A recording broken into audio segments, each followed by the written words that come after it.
Now, on January the 1st, Central News will be 30 years old. And during that time, we've covered thousands of stories from every corner of the Midlands. Even Bob Warman can't remember them all, but now anyone can take a look back at the huge selection of them, thanks to the Media Archive for Central England.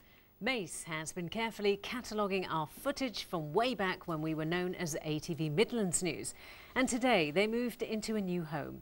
Andy Bevan has been taking a stroll down what we call Library Lane. In days of old, when news was told and colour wasn't invented, 'twas every night in black and white, but folks were still contented.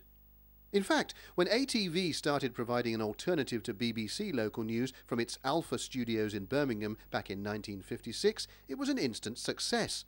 ATV Midlands News and 2 years later the weekly magazine Midlands Montage became windows on the region, recording everything from German visitors to Coventry Cathedral, only 16 years after its near destruction by Nazi bombers, to Nottingham's annual Goose Fair, although all the fun of the fair in those days was, well, a little silent.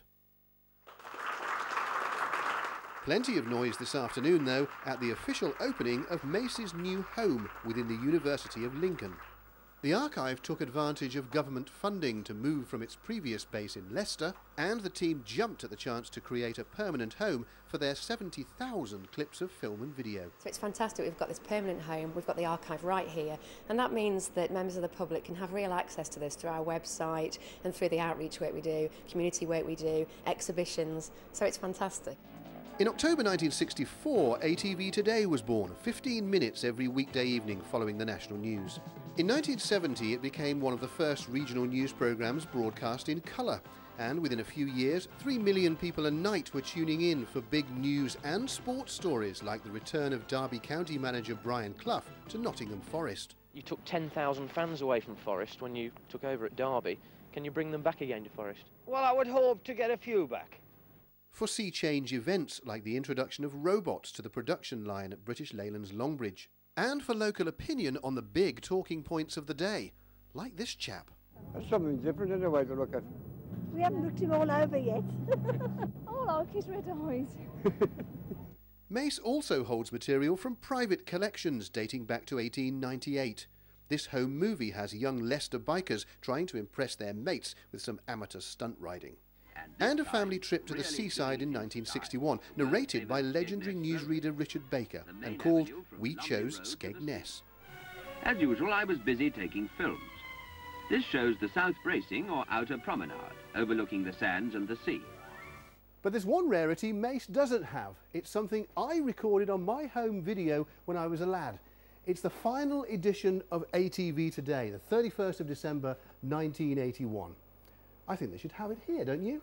Especially as the entire programme was given over to the trial of reporter John Swallow, put in the dock for his outrageous behaviour on the streets of the Midlands for more than 15 years. How many times a day do you think about sex? The prosecutor, of course, needs no introduction. Well, not just content with inflicting yourself on the general public, Swallow. When it comes to animals, you're like a red rag to a bull, even a donkey. Whoa, whoa, whoa. Jump down. Whoa. Absolutely perfectly safe. All right. Oh! Oh! Oh, get off! Oh, that's enough! Get off! John sadly died in 2008, but his work lives on, and so affectionately is he remembered that a room here at Mace has been named after him. As the man himself would have said, Good heavens, whatever next, eh?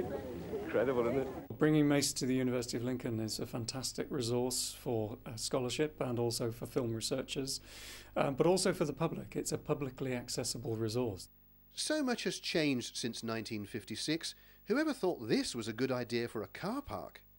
Many faces have come and gone or moved on to pastures new. Mace shows Midlands history in the making, the good, the bad, the ugly and the unforgettable. And as our current guise turns 30 on New Year's Day, we'll end with a glimpse of how we became part of that story. Hello, ladies and gentlemen. The toast is Central News.